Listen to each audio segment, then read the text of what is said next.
Aujourd'hui dans Acoustique, on reçoit Paul Personne. Bonjour Paul. Salut. Ce nouvel album s'appelle Puzzle 14 et il porte bien son nom parce que c'est un puzzle, il y a du rock, ça va vers la pop, c'est un peu bluesy, un peu funky par moments. On y retrouve beaucoup de choses, c'est un album riche, varié. Qu'est-ce qui vous a amené dans cette direction ? Qu'est-ce que je pourrais répondre ? Une sorte de continuité, quoi. C'est-à-dire Est-ce qu'il y a un point de départ pour un album pour vous ou pas vraiment ? l'envie. C'est déjà pas mal. Ouais, ce qui est essentiel. C'est-à-dire, je peux emmagasiner des tas de chansons, des tas de riffs, des tas de bouts de choses, mais dès le moment où il n'y a pas cette envie, besoin, ça ne se concrétise pas. Ça reste sur des dictaphones, des magnétos, sur des choses comme ça. C'est des bouts qui sont en gestation, quoi. Et à un moment donné, je sens, par rapport à moi, l'utilité de raconter une histoire ou d'aligner des mots et de jouer. C'est-à-dire, au bout d'un moment, j'ai une sorte d'univers qui se crée et je sens que ça peut ressembler vaguement à un projet d'album, de nouvel album, qui n'est rien d'autre que, enfin, que la continuité de ce que j'ai fait auparavant. On a l'impression toujours de chercher la même chanson, on a l'impression de tomber toujours dans les mêmes accords, on a l'impression de faire une expérience différente ou des musiciens différents, mais en fin de compte, on continue, on creuse son sillon, quoi. Alors justement, vous parlez des histoires, les paroles, elles sont totalement blues, il y a vraiment du vague à l'âme sur cet album. C'est voulu ou c'est inconscient, ce thème général qui se dégage ? Je dirais le temps qui passe, ça parle de mort, de disparition, de l'amour qui s'érode. Dit comme ça, on se dit, on se dit que c'est triste, mais c'est vrai qu'il est assez sombre cet album quand même dans les paroles. C'est à l'arrivée que je me suis dit, tiens, c'est marrant, le temps qui passe, c'est quand même ce qu'on a en filigrane. Ouais, c'est normal parce que c'est ce qui arrive, c'est ce qui se passe, c'est ce dont on se rend compte tous les jours, mais même précédemment dans des albums, dans Face A Face B, je parlais déjà de ce genre de choses, quoi. Il y a un titre que j'avais appelé La roue du temps, enfin des trucs comme ça. Donc, bah ouais, parce que c'est pas un constat super. En même temps, il y a toujours le côté optimiste de se dire, c'est cool, je suis encore là pour en parler et pour vivre. Mais en même temps, je sais pas, j'ai pas encore trouvé le bon côté du fait de vieillir, quoi. Pour le moment, je ne l'ai pas encore trouvé. C'est peut-être parce que je suis dans une période transitoire, parce que je suis encore entre les deux. Quand peut-être dans 10 ans ou dans 5 ans, je me dirais, bon, ça y est, vieux, c'est foutu, là, il ne faut plus rien espérer, quoi. Je lisais un truc, une interview de Leonard Cohen qui était vachement bien, où il disait, ouais, ce qui fait chier avec l'âge, c'est qu'on est obligé de supprimer tous ces vices. On ne peut plus fumer, on picole plus, on ne peut plus courir les filles, tu vois, bon.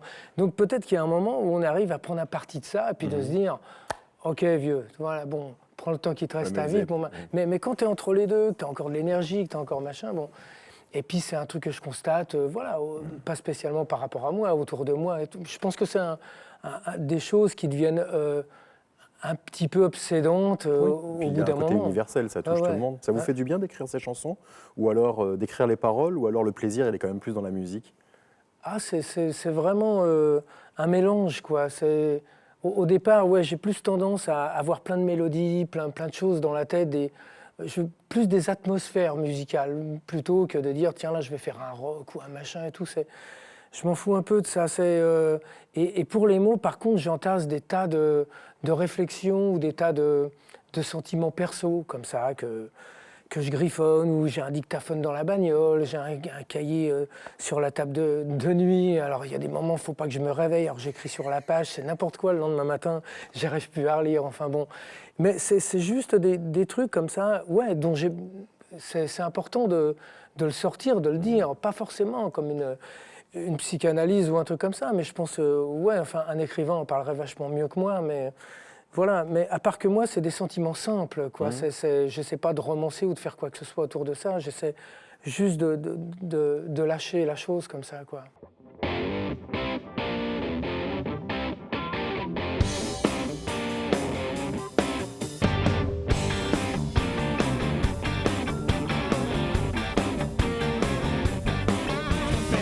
D'être humilié, balancé comme une vieille chaussette.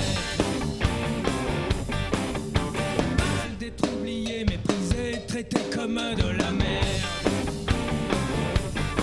Ça fait mal, vraiment mal. Ça fait mal, ah ouais mal, vraiment mal.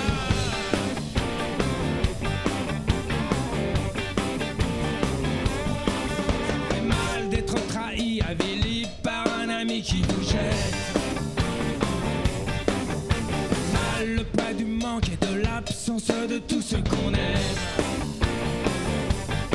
Ça fait mal, vraiment mal. Ça fait mal, oh ouais mal, vraiment mal.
Aujourd'hui, on découvre l'album de Paul Persson, Puzzle 14. Paul, vous avez travaillé sur cet album avec votre groupe, à l'Ouest. Vous êtes avec eux depuis quelques temps. Donc, c'est les deux frangins, Nicolas et Anthony, à la basse et à la guitare. Ouais. Comment vous bossez avec eux vous arrivez avec vos compos, vos petites maquettes, et puis vous leur dites qu'est-ce que ça vous inspire, ou alors au contraire, vous savez exactement ce que vous voulez et vous êtes très directif? Depuis quelques années, j'arrive dans la plus simple expression. À une époque, je faisais des petites démos, j'ai pas de home studio, mais j'ai un petit magnéto, 4 pistes ou 8 pistes, voilà. Je présentais l'essentiel, hein, avec déjà une sorte de boîte à rythme, un truc, donc il y avait déjà une... Mais là, avec eux, depuis qu'on joue ensemble. En plus, on a fait 2 albums face à face B. Après, il y a eu une tournée pendant 2 ans, de bonnes années. Et donc, à la fin de la tournée, l'année dernière, j'ai voulu vraiment profiter de cette énergie, quoi, et de cette complicité qu'on avait accumulée sur la route, quoi. Pour dire, les mecs, j'ai des tas de trucs dans la tête, j'ai des idées, je ne veux pas vous laisser repartir chez vous comme ça, je ne veux pas laisser retomber la mayonnaise, quoi. Donc, et en général, j'arrive vraiment avec mon dictaphone sur lesquels j'ai des premières prises d'inspiration chez moi, quoi, où j'ai vraiment un truc en yaourt comme ça, et puis j'écoute le truc, puis je dis non, pas ça, pas ça, ah, celle-là, elle peut être intéressante. Ok, je vous montre les accords, ça fait ça, ça. Jouez ce que vous ressentez, et puis on voit où on va. Voilà, puis on voit ce qui se passe, et moi je peux avoir des idées, je peux dire ouais, tu vois, à la batterie, j'entendais plus un truc comme ça, ou alors ouais, ça c'est super. Par contre, hein, peut-être qu'on peut trouver un riff de basse, ou toi, bon. Et puis on monte la maison comme ça, et puis on s'enregistre, on va écouter, on se dit ouais, toi c'est pas mal, peut-être un peu lent, on va essayer de le prendre un peu plus rapide. Et voilà, c'est un boulot de groupe, quoi. Moi qui ai toujours adoré, ouais. Et après, c'est vrai que j'entends des choses, il y a des moments.